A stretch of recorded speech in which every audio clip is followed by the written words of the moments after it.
Welcome to the Hen House Podcast, where mothers rise together in authentic conversation and sacred connection. With your hosts, Chantel Brienne and Andrea Schoberg. It's time to jump into the Hen House. Hi, Sam. I am so excited about this.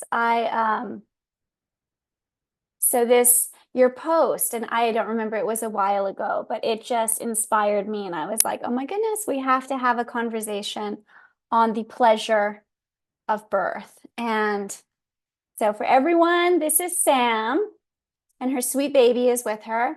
And she is a ceremonial and, oh my goodness, I don't know how to say it now. Ayurvedic? Did I say that right? Yeah, Ayurvedic doula. And she's just such an amazing and lovely human, and deep and profound and inspirational. And so I am super, super excited to just have a little bit of a chat and a really deep and wonderful conversation about the pleasure of birth and the pleasure of postpartum, and really what that looks like, and leaning into it and that balance, because we all know that it's hard. However, there's also this other side of it. So yeah, tell me more. I would love to hear. You can just jump in anywhere. Tell me sure. about this. One, thank you for having me. It's such an honor to be a part of this and be a part of the magic that you're creating for women. So I'm just in joy of being here and showing up to do that. But yeah, I mean, this is my third baby. This is Thorin. And it has been just quite the journey to get where I am. But just having so many clients, especially around postpartum, but even birth, of so many women are reclaiming their stories, especially around like the birth realm physically, because there's so much fear or not wanting certain things to happen to us in our birth space, because it can be, leading to traumatized events, or what you were talking about earlier, Andrea, sabotage. That I think so many women, when they're making a birth plan and a postpartum plan, they're so focused on not having that experience. And I always am just so saddened by really that our design isn't supposed to be that experience. Like, our births are supposed to be like undisturbed and such a celebration of life, and postpartum is supposed to be so much pleasure, that I feel like we forget that it's supposed to be that, and we just want to not have things like postpartum depression or postpartum anxiety, when those really aren't normal. Like, that's not normal. Right. They've just become normalized. And so I think people, when they have this mindset going into it, they're like, I just don't want to have this, and this is my experience. And I really look at them and go, but what if your experience could be joy, could be pleasure, even when you're dancing in duality and you have less sleep and hard moments, but that it was more encompassed into like this framework of joy and pleasure, because that's what it's supposed to be. It's not supposed to be this. So instead of planning for not having depression or not having things, like, let's plan for joy. Let's plan for celebration. Let's plan for pleasure, because when we give birth, right, our womb space is so activated, and that space is juicy. I mean, that space, when activated at its like highest frequency, is like pumping with vision, pumping with, sweetness of life, right? So when we give birth, if we're incubated in a space that is made to nourish us, even our birth space is made to hold space for, that moment of bringing life forth and being held in a sacred way, then we're setting ourselves up again for that postpartum. And if we have the tools, and even in postpartum where there's nourishment, then women are going to experience what it truly means to become a mother in like a nourished, joyful, pleasurable way. Like, our senses are heightened when we give birth, right? Like, what we should eat should taste like the best thing that we ever ate. The way that we hold our baby or cuddle with our partners, like, it should feel like, I want to say the word like orgasmic, and like just so good, right? Because we've been activated at a higher frequency in our womb. So we're experiencing life also so raw and open, because we're like an hourglass when we give birth, energetically from our crown, and then physically from our body. So Mm-hmm. because we are so walking in two worlds, we like should be enjoying the pleasures, like moving through it, I don't know, in a different way than like this and stressed and in darkness. It should be so light and like just, yeah, pleasurable. Right. Right. And that's so And it was, interesting. Like, I feel yeah, like people don't even know that that's possible. I Like, mean, yeah, I feel like people don't know that it's possible because we're so used to women in modern world. Like right. postpartum is depression, postpartum is anxiety, postpartum is no sleep, postpartum is, yes, and of course your boobs are leaking and there's less sleep, but like and this postpartum has shown me bliss and blessed and pleasure. Like, I mean, I've had the best sleep with 3 children with this baby. Like, I Oh, am that's not tired. Like, amazing. I have mom brain, but I'm not tired. Like, witnessing, and I'm able to witness my child, like the pleasure of seeing my Mm-hmm. child. Like, with my son, I had such Yeah. bad depression that I couldn't witness him. You had And such bad what? Sorry, say that again. I had such bad depression with my second Okay. that I couldn't even witness him. There was no Oh, pleasure. I'm so sorry. And it was because of the cascade events. It was very undisturbed, even at home. I felt there, like there was an occurring of events that happened where my birth was then disturbed. Right. And this birth was undisturbed. Oh, that's I had a so midwife, but beautiful. no one caught my baby. I didn't tear, no one touched me. And I was just wrapped up with my baby, and my Yeah. hormones were not interrupted. Right. Nothing was interrupted about my birth story this time. Right. Oh, And then that's I beautiful. I'm so yeah. happy for you. Yeah. So, and I did a lot of preparation just being the birth worker that I am today. Like, I did set my postpartum up in a different way. And it was, I mean, it felt like I was the morning light shining in, and it just felt really sacred. And that light was just my whole time. Oh, And so, that's yeah, beautiful. like everything was pleasure. Everything was curiosity and bliss.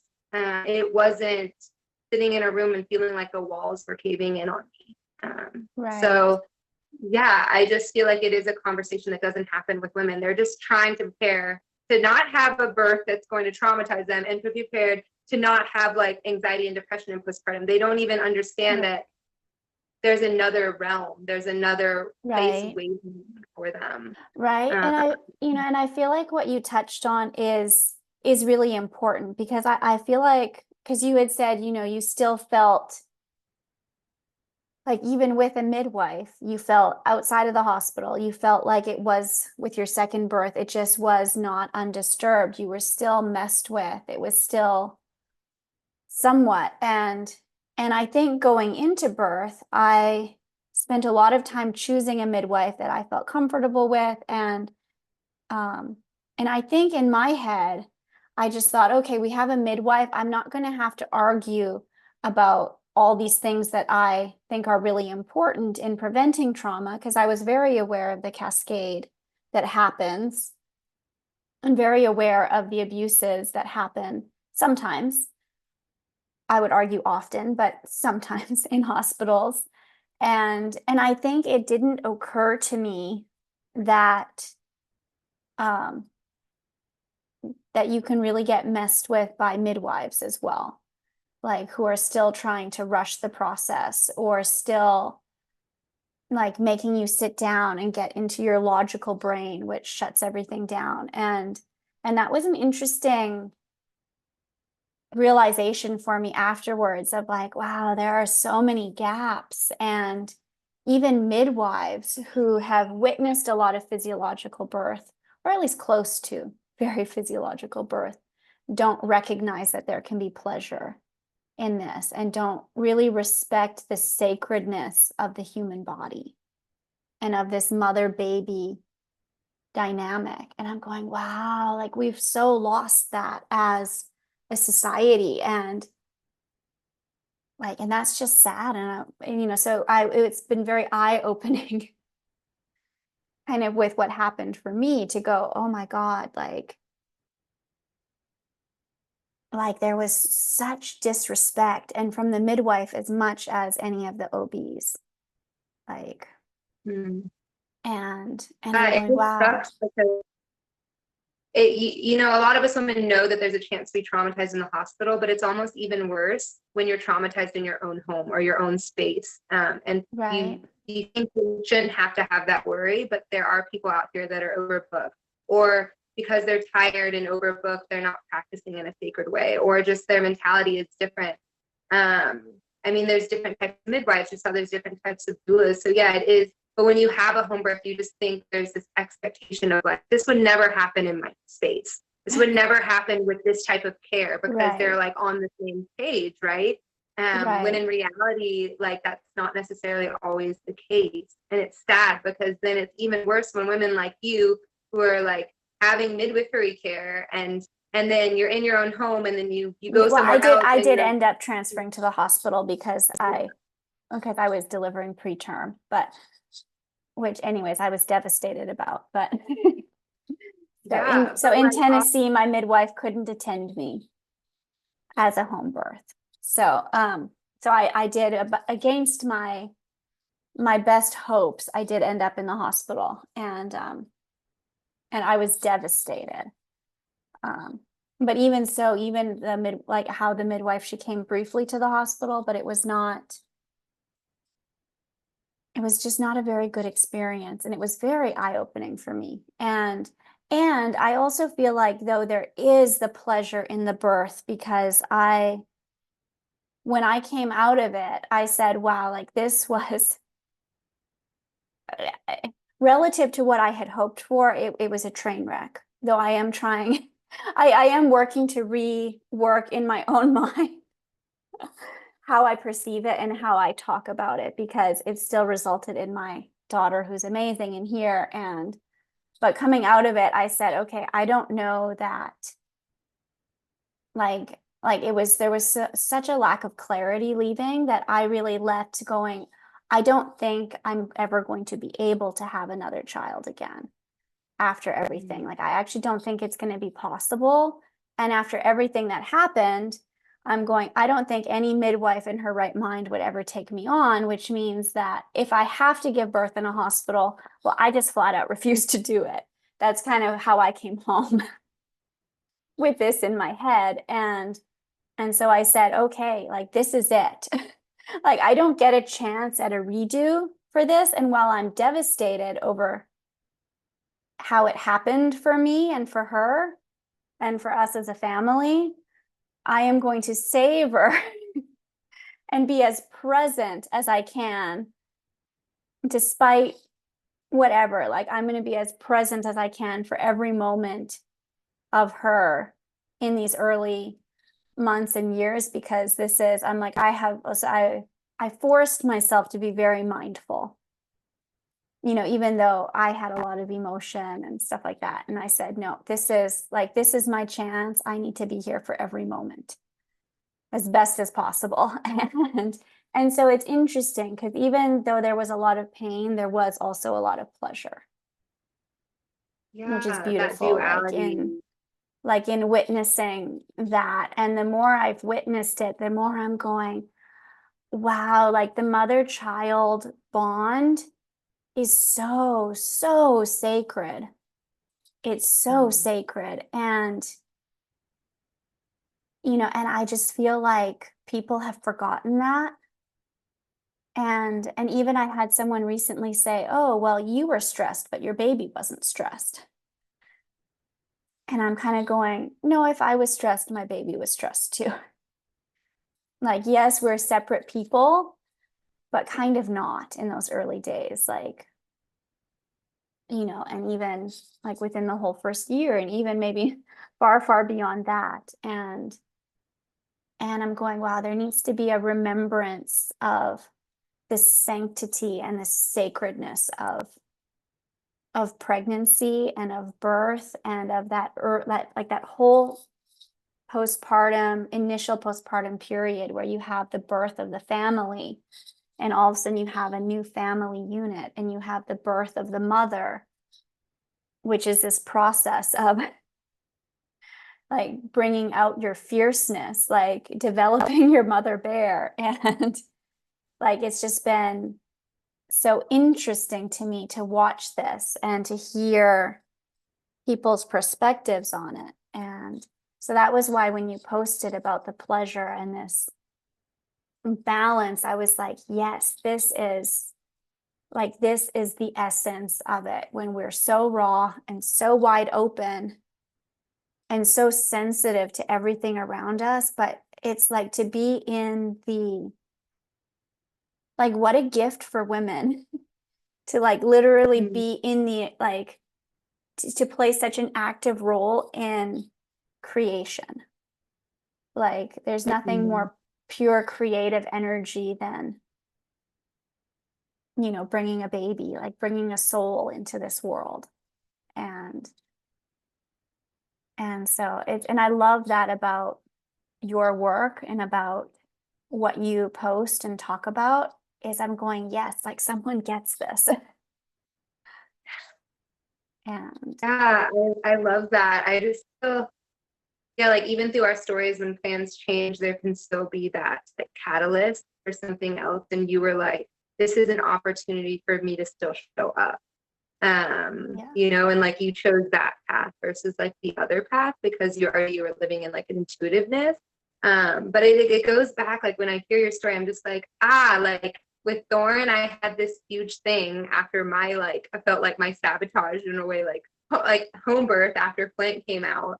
I literally just remember during my pregnancy with Thorn, I had this question. I mean, I felt like I was on my knees going, who is worthy to witness the story? And not in a mean or selfish way of like, but like, are you worthy to witness this child's coming into this world, like their story? And I feel like a lot of women don't ask that because they trust what you're talking about. Like even a midwife, like we trust, like that question of forgottenness, like, are you meant to see his story? Like the story of him being born.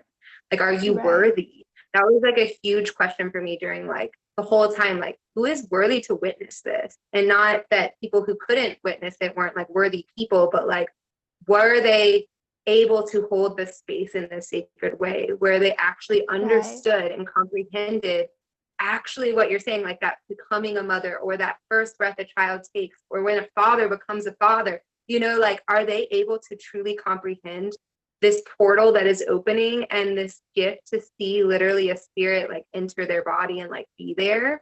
You know, like, and I feel like that's a question women don't ask because again, they're just trying to be like, okay, I want to have a birth. I want to make sure that like, you know, I can birth all naturally or like in a pool or like have a midwife. Like they don't sit and go into that intuitive piece that you were talking about, that intuition, and be like, is this person meant to like witness this? Because that's a big question. It's like, okay, they might have all the check boxes that I think they want, but do they sit with it and go, are they worthy to witness this story? Are they the person to witness this story? I feel like if we went to that extra step and truly like listened, then like we would have again the other, because we're using our intuition and asking the questions and recognizing that this is more than a physical act. Like it's as holy as holy, right? It's as sacred as sacred. To be able to be the portal from another realm, you know, and recognizing that. And it's, you know, and to have that be, to have their, I think even just bringing that recognition in brings about a certain pleasure and a certain joy. And again, there's so much fear surrounding childbirth that I feel like even when, like, I mean, it was really funny. So when I started telling people I was pregnant, one of the first things someone told me was, oh, you're not going to be able to do it. Like you won't be able to do it. You can't even wax your legs. Oh, geez, Andrea. This is the rationale. And I'm sitting here going like, okay, I'm already pregnant, which means that clearly whether you think I can or not, this is going to happen. And I'm going to avoid needless pain. Like in my mind, senseless pain is one thing, I'm like, to experience something else is really different. And honestly, for me, like I did a lot of prep work for like working with the contractions and finding like a level of enjoyment in the contractions. And I did actually struggle a little bit, but ironically, the only time I really struggled was when my midwife was at the hospital. As soon as she left, I had no issues with my contractions. And I think it was because she was trying to rush me. She's like, this baby's coming out right now. I'm gonna make it happen.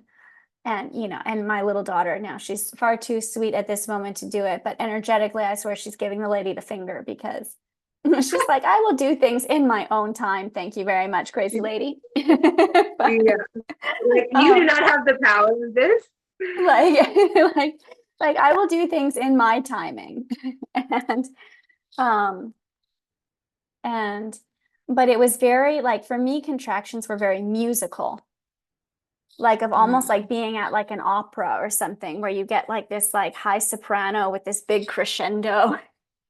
And I'm like, I just have to wait for the lady to stop singing and then it'll pause for a moment and then we start again. So it was like, for me, it was very musical. Yeah. But there was something very, I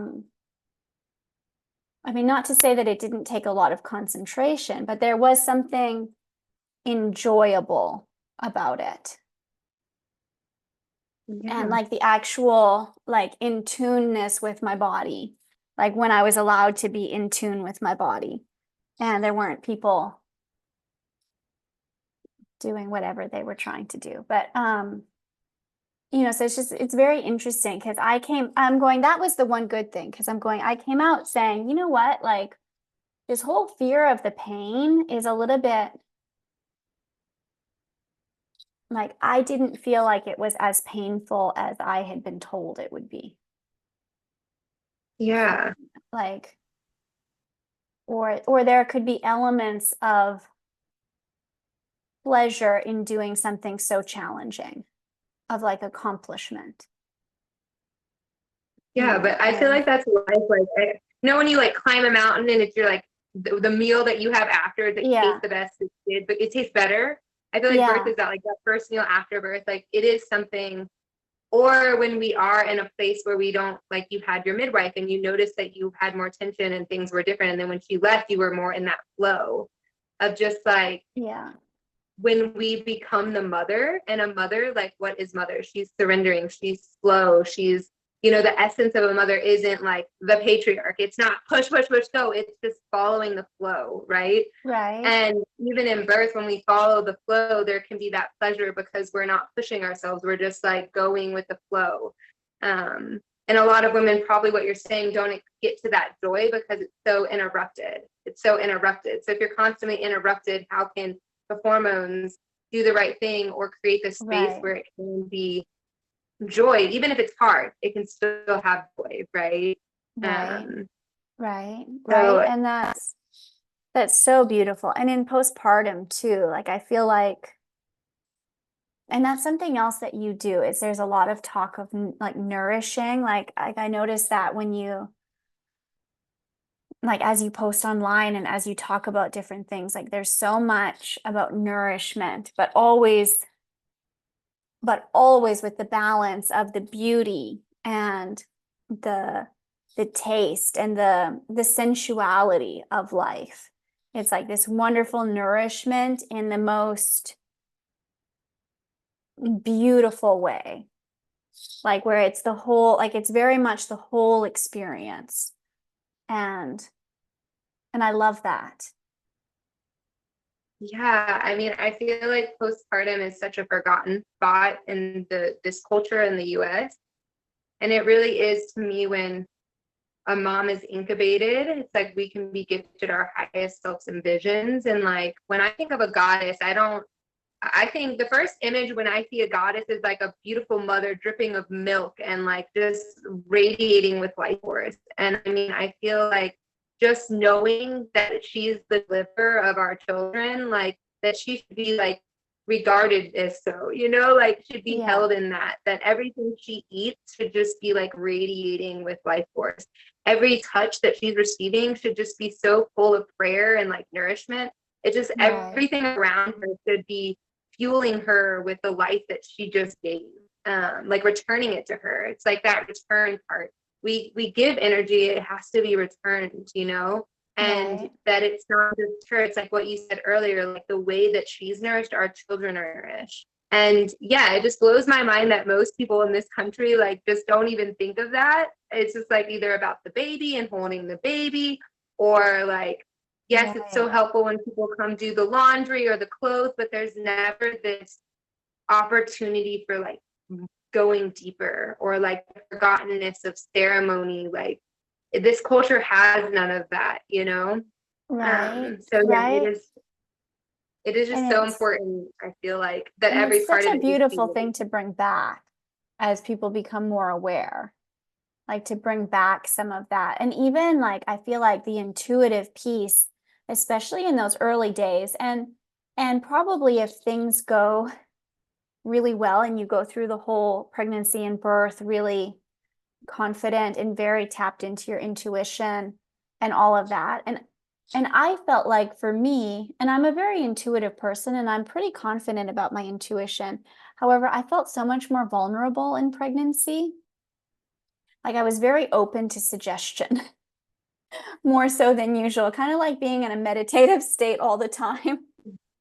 Yeah. But it was challenging having other people around, and in the early postpartum as well. And it was really interesting because I felt like there was um, a certain amount of disrespect, especially amongst women, and especially amongst women who had already given birth, to what I felt like was right for me and for my baby.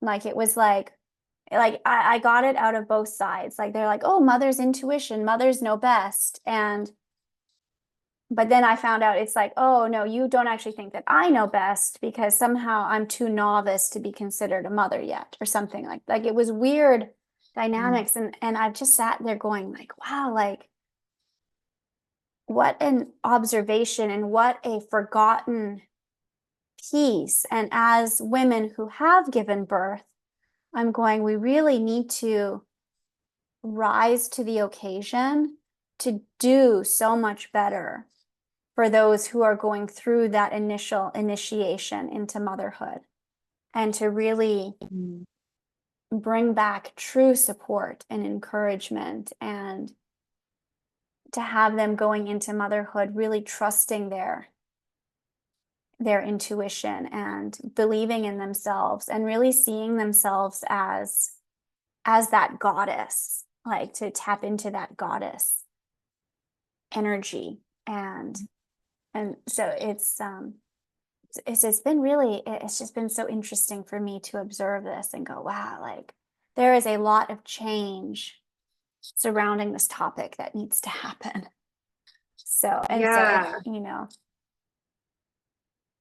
I feel like that uh, makes me sad that other women around you that already might have been mothers were like responding that way, because for them, it's, when we enter this state, there's torches that are passed. So it's like you ignite a torch, but then for the women that have gone before us, it's like these torches are handed to them. It's like their time to nourish the mother that has come. It's their time to step up and hand off that like knowledge and wisdom. Definitely what I was talking about with like the torches is like the women around you are handed a torch well to be like guiding you, right? yeah, It's like their yeah, turn to be guiding you, or to be taking care of you, or, and yeah, like that be your response, is to not recognize that you, when you birth, you, that intuition was already kicked in, even when you were pregnant, like you had already been right, transforming, and for them to like trust you and just be like, well, now we're the torch to like help guide you and to nourish you through this time. And it saddened right, me because it's like then their torch isn't ignited because of like the way that our society works and the way that the systems that are in place right now. It's even just like hindering their ability, yeah, to be their next phase of mother or sister, or woman. Like, it's like they're in a cycle maybe to guide other mothers, and they're not igniting that torch. And then it's like, Right. that's why these times are forgotten. Right. Because Right. there's Or either or judgment or right. shame. Right. Well, and Yeah. I feel like some women too have trouble getting out of their own story to allow room for someone else to experience theirs. And it's definitely a challenging thing to do. And I've noticed for myself, like some people have asked who were pregnant and like I don't know, this was a few months ago, someone had asked, they're like, what would you suggest? And I'm like, I have to be very, very careful what I say here because I'm not quite yet over what happened, in my story. And I'm still reworking that for myself, but let me not put any of that onto someone else and rather bring them back to their body because there's a lot of like mental chatter and knowledge and sound bites, and yet everything you really need to know is already inside. And Mm. and I think in life in general that's very forgotten, and I think it becomes so heightened in the pregnancy, birth, postpartum time like this. Like everything you need is already within you. Like your body knows how to do everything brilliantly. Your body knows everything that your baby requires. Like it's not your mind that's saying, oh, the Yeah. baby needs a little bit of food right now. Oh, the baby peed inside my belly. Like your body just takes care of all of that. And I'm going, it's and in the early postpartum, I'm going, it's really such like if you can find a way to really tune into your body and find that connection, even though it feels different postpartum, I feel like you know everything that you need to know. Like, Yeah. and with the connection between you and baby, like everything can get figured out, and you don't like you need a lot less of this and a lot more like heart and belly activation. Yes. I Like love to that. like bring it like deep inside, like your toes know what you need. Like like you just have to trust, like your body knows what it's doing. Yeah, I love that because so many people are going like outward for someone else to tell them and taking them back inward because they already know. I really love that because it's like it's already Right. inside us. Um, we all have the capacity to like hold on to, yeah, and like that body piece is so amazing. Like going back to kind of like that somatic view of like our bodies and like being able to move through it and like having that knowledge is like currently there. So Right. I really like love what you're saying. Right. And I feel like as support, like, and even within the people, like the professionals who work with birth and postpartum and pregnancy and stuff like that, I'm going, wow, like I really feel like um like there's room there's room for improvement. What am I trying to say?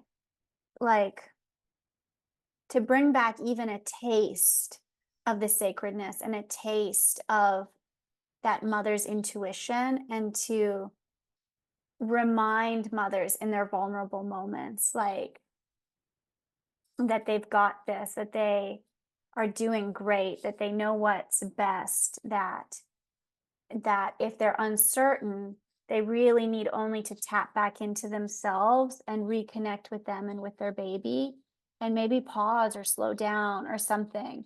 And usually the answer will be close by, Yes, rather I love that. than like, rather than like a lot of the dismissing, like, oh, this was your experience. Oh, this is your decision. You'll change your mind. like, that kind of stuff, which actually I've witnessed quite a bit. And I've been shocked, um, like by healthcare professionals. And I'm going like, oh my God, like, how do you think that this is okay to speak to people Yeah. and someone may change their mind and that's their prerogative to do. But you Yeah. just say, okay, I honor what you feel right now. And then, you move on and do your job. Yeah, it's just like, yeah, giving back the power to the women and to people in general in those types of fields. Because yeah, a lot of the times we're not able to like stand in our power, and power in like a beautiful word, versus like they're using power in what, like that contrary sense of like, I know best, whatever kind of sense, instead of being like, you are this intuitive divine being, like, you know your body and your baby best. I'm here as a tool. If you need me, if you need these things, if you need me. But other than that, it's like we say, you got it. Like giving back the power to that, people in general in those ways, but women. Like that's the problem, is I feel like women's powers are, because you're vulnerable, what you said, like that vulnerability, like it's easy for that energy to take over our power sometimes. Also, it's just been like, this is the way it's been. And now people are reclaiming their power. Right. And that's a beautiful thing. Like I am happy for every person who has a beautiful birth and a beautiful postpartum and a beautiful, wonderful pregnancy. And like I'm going like, this is to be celebrated.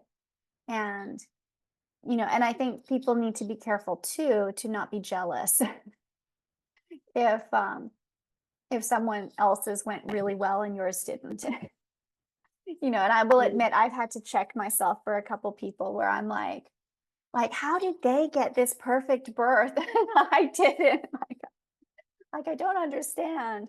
And it's like, you know what? Let me put that aside. Not to say that emotion's bad, but let me put that aside and just say, you know what? Let me celebrate everyone who is going about this in a different way, in a more self-empowered, intuitive way, and really trusting their body and the process. And if it goes well, that's amazing. So, and I think we need more of that as well, like just more celebration of those who are choosing something different. And and so that's like, I love your work so much and your approach to things. And we need like a million more of different versions of you.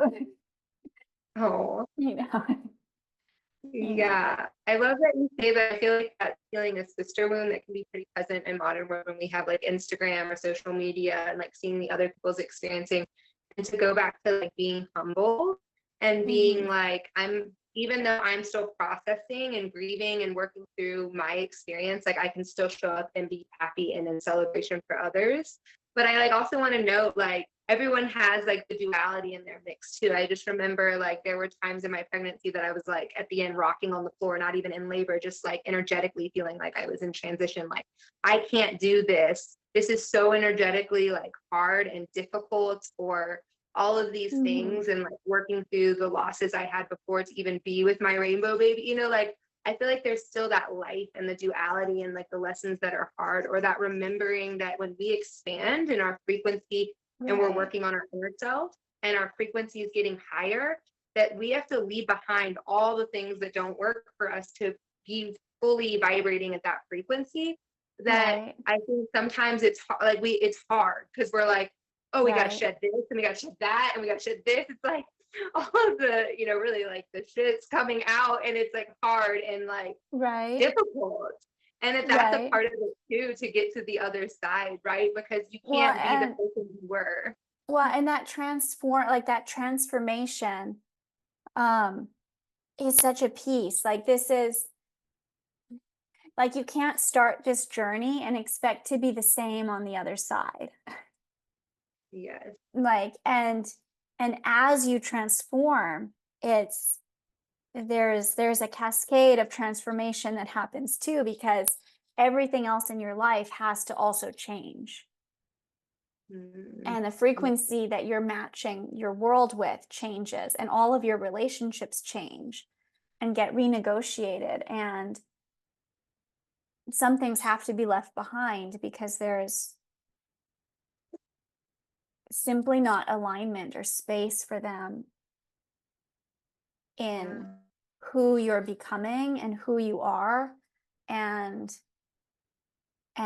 I think that's part of it too, is like transformation is amazing, and it can be glorious and profound, and both I don't know what, like euphoric.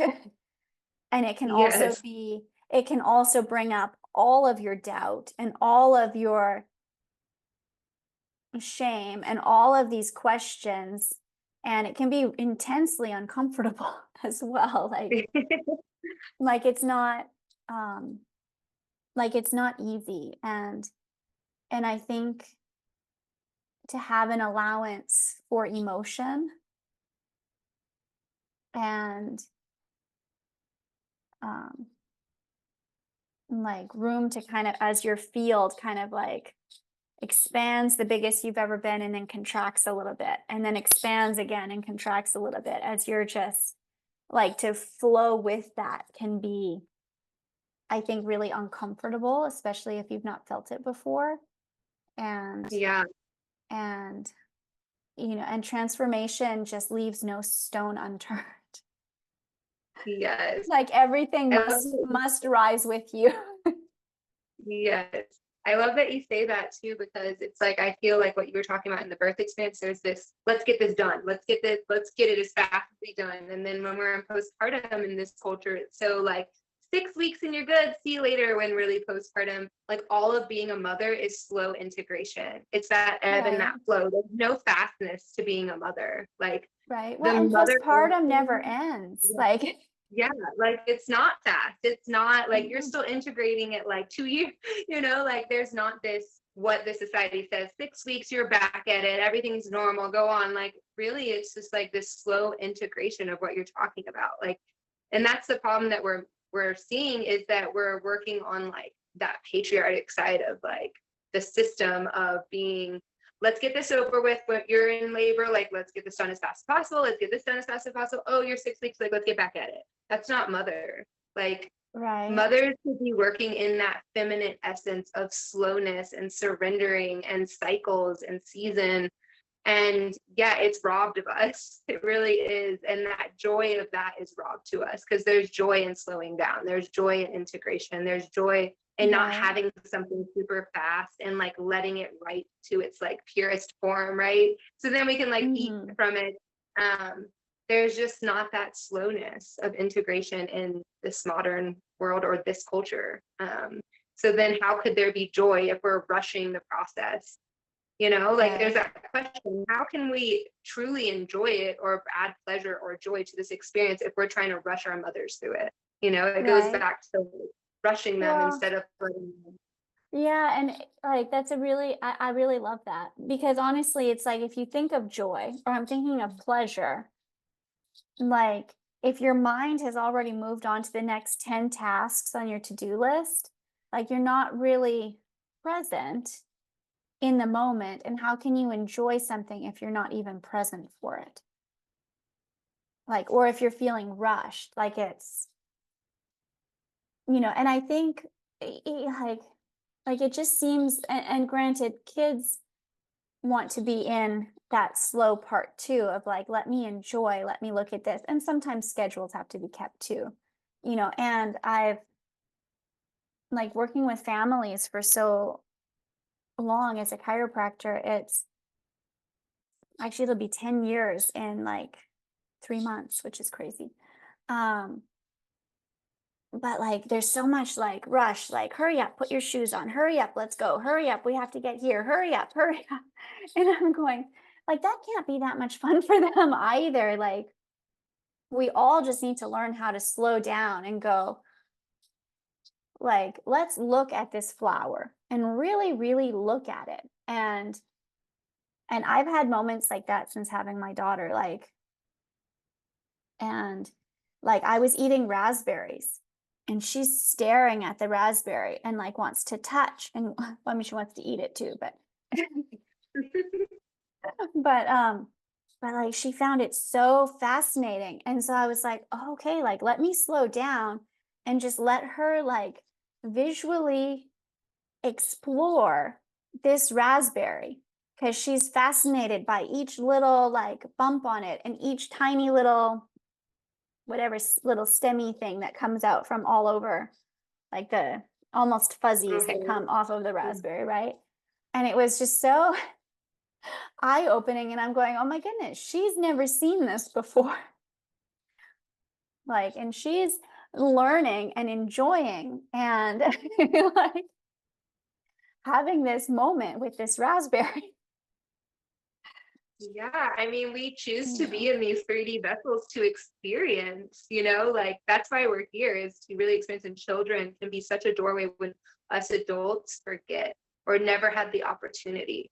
Like our children are that remembrance. They're that reminder that we're here to see the pleasure in little hairs on a raspberry, the little bumps, like even as adults or even as mothers or, everyone in general, like to bring that back, that like that raspberry, even you can enjoy as an adult. It reminds us that there are remembering of like that we showed up in this world to experience pleasure, to experience joy, to experience the duality and the lessons in the life we're here to learn. But yeah, to bring back that remembrance of like, it's almost like taking a breath again. I think I just shared a post about like the other day, I haven't really been on, and I just feel like this walk for me with Thorin has been like learning to breathe again, learning to experience life again, because I felt like I had forgotten through like pain and grief of loss and of like always being on the go and being an entrepreneur, that I forgot what it meant to like marvel and to like unravel at just everything around me. Right. And it's an interesting thing because life is hard. And as very spiritual, energetic beings, the blending and interaction with the structure of life can sometimes also be hard, like finding that balance. And and there's so much beauty around us, and I'm so it's like, but to slow down and notice that is just amazing. Like even I was breastfeeding maybe 2 days ago, and I'm just looking at her, like her little eyes looking up at me, and I'm going, wow, like what, like it's become very commonplace in the last 9 months. and and again, you'll see online too, like, oh, like every time you breastfeed, like just breathe and have these beautiful thoughts and just constantly pray over your child, and this is what I'm giving you, like this is love, and this is, and I'm going, it's a very beautiful thought, and it's also not practical for every point in time, because I think that also you have a lot of negative thoughts, you have a lot of things come in, and you can't be too hard on yourself for that either, because we're all human, and there's this balance. And so and sometimes it's maybe not what you want to be doing right that moment, or you're like, oh my goodness, like we're having a conflict of needs because you really need to eat, I really need to pee, like like there's so there's this complexity of emotion. And but it was one of these moments where I was looking at her and going, wow, like what an honor.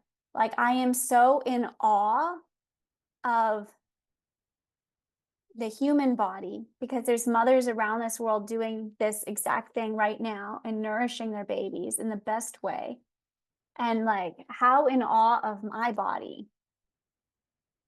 that I get to feed my baby, and it knows exactly what she needs and gives her every little antibody that she needs. And I was just all of a sudden sitting there going, wow, like I am just like feeling so expanded about this right now, and going, wow, like this body is amazing, like this experience is amazing. Like, and it was one of those moments of joy.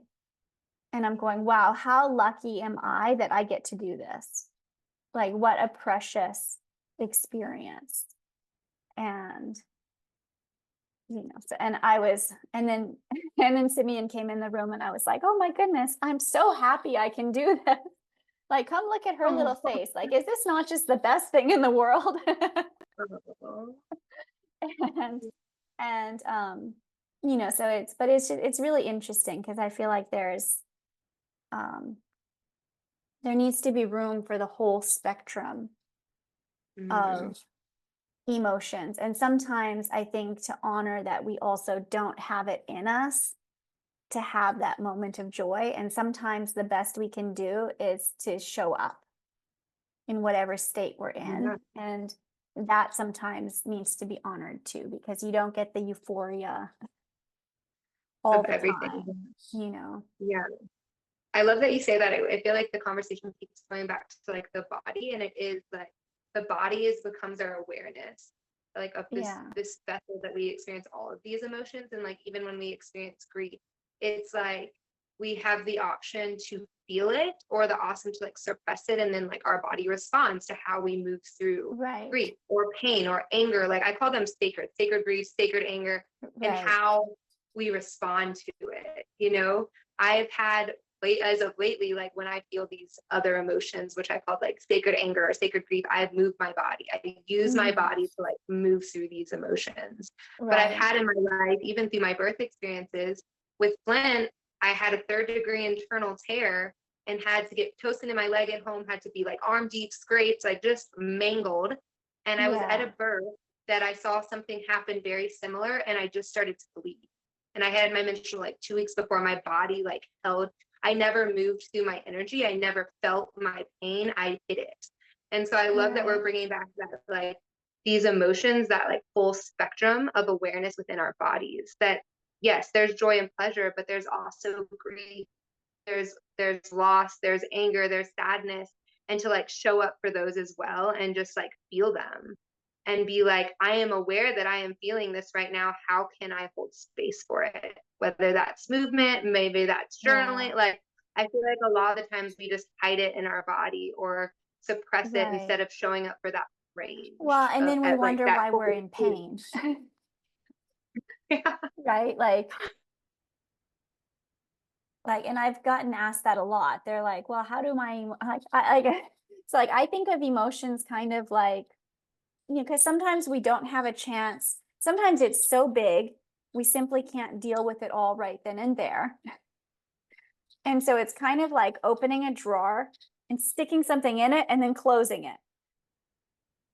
But every now and again, something or someone's going to open that drawer and it's going to be all up with us again. But if we continually like hammer the drawer shut and keep it in, but it's this like little, I don't know, like this little life entity of some kind with its own little like out of a movie or something, like little like monster that's like you're not a bad like our monster, junk drawer, right? But like that's like, and the drawer is like wriggling and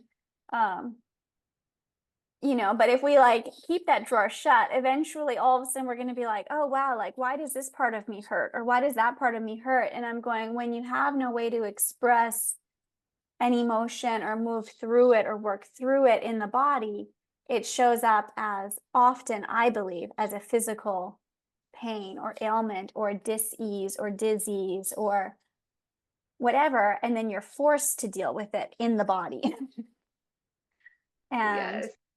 And so it's to have these sacred emotions, a sacred anger and a sacred grief, like that's such a part of being human. And I think that there's also this incredible beauty and creativity and motivation and power in these sacred emotions. And hang on, Andre. You will be out in just a minute, baby. we can wrap up in a moment here. Then we have to get going. But yeah, I just think that it's, even in the spiritual world, there's a lot of talk of like these negative emotions, they hold you back. And these shadow parts, they hold you back and they keep you from experiencing everything. And we're beings of light. And it's like, well, we're also human. So we're really beings of light, dark, gray, purple, like everything in the mix of it. And and big emotions can be big catalyst for change as well. And I lost my thought, but that's generally. Yeah, no, I love that. And I love how it all just correlates back into the space of like pregnancy, birth, and postpartum. Because I feel like, again, women have just been robbed of their full experience, like it goes back to them not knowing that there can be these different emotions or these different spectrums of the experience, that they don't even know that's waiting on the inside or waiting during the journey. Like because they're just trying to make sure that they are having like, their physical part is having the birth experience. Like we have this birth planner that we go into postpartum and like, we're at least just fed. They have no other idea this whole other world is like right there, like waiting for them. And I love that question that you asked earlier of like, who is worthy of witnessing this, of witnessing this story, of witnessing this soul as they become, like, as they come fully into their little form and start their, like, as they take their first breath, as they come into this planet, as they begin their human experience, fully on their own, like as a little autonomous being. And it's such a question, and who is worthy to be a part of that journey along the way. And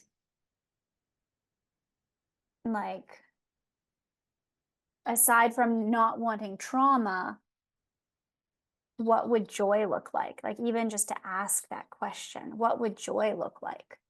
And allow it to exist as a possibility. I think that's such a powerful shift. And I love that. Yeah.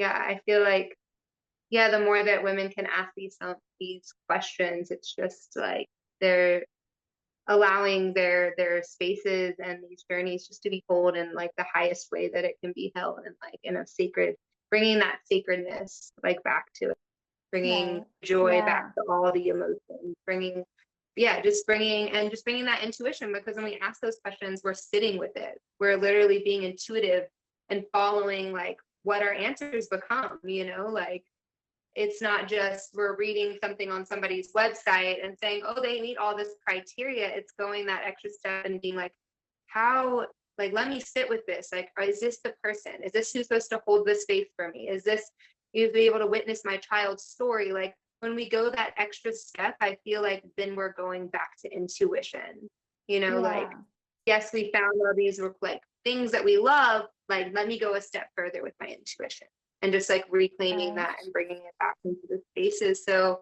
like these spaces of women and babies and families are being held the way that they were always meant to, because we're also living in a world where the people that are attending our births are really not the people of our community. Like back in the day in villages and tribes and smaller places, like the people that witnessed birth were people you saw every day. They were a part of your life. And so that's another thing, that it's like a lot of the people that we're choosing, like they're not really we don't know them, they're not people that we witnessed have babies, catch the hunt, like they're just, so it's like when we go back to that intuition, I feel like we're led the people who are really holding the space in that way, or however they want to be held. We're bringing back, I guess, like that intuition and that community piece, because I just think about all the time too, which is like a whole nother subject, about like we kind of are birthing with strangers. Right. I actually never even thought about that, but it is very true. Like, it is very true. And I feel like when we use our intuition, we might be led more to that alignment of really who can hold that capacity and that container in the way that we want, that's aligned when we use intuition. Right. Yeah. To kind of reclaim the spiritual piece of birth Yes. and postpartum and pregnancy, like really like the reverence of it. Because I'm going, it's really incredible, so amazing what happens. And it I feel like people look at it very like, oh, it's very commonplace, very whatever. But I'm like, it's just, there's really nothing that tops that. I'm going like, it's like the ultimate creation. And it's really like the one place for sure where pure spirituality and pure physicality meet in this very unique way. And I like what you've said about needing to reclaim and as women. And I think that that's really, really powerful to just reclaim the joy and to reclaim, the way we were designed to do it. And yeah, I love that. Yeah. So Yeah. it's very deep topic. Yeah. Yeah. I read, when I read your post, I was like, oh my goodness, we have to talk about this. Like, I am just like so inspired. And I don't know that I ever thought of it quite in that way, but I was like, okay, I have to reach out and see if she'll talk about this. Yeah. So, Of course. so thank you for doing this with me today. Thank you for making the time. I really Yeah, thank you appreciate for it. having me. And do you have any final thoughts? I don't want to. No, I feel like that was like ending it good. I always love when topics appear. Sometimes we go down like little different rabbit holes where we're just led, and I just love the way it all turned out of, to joy, to all the whole spectrum, I love that. Right. Yeah, no, I loved this. I had so much fun. So thank you. Thank you. Yeah.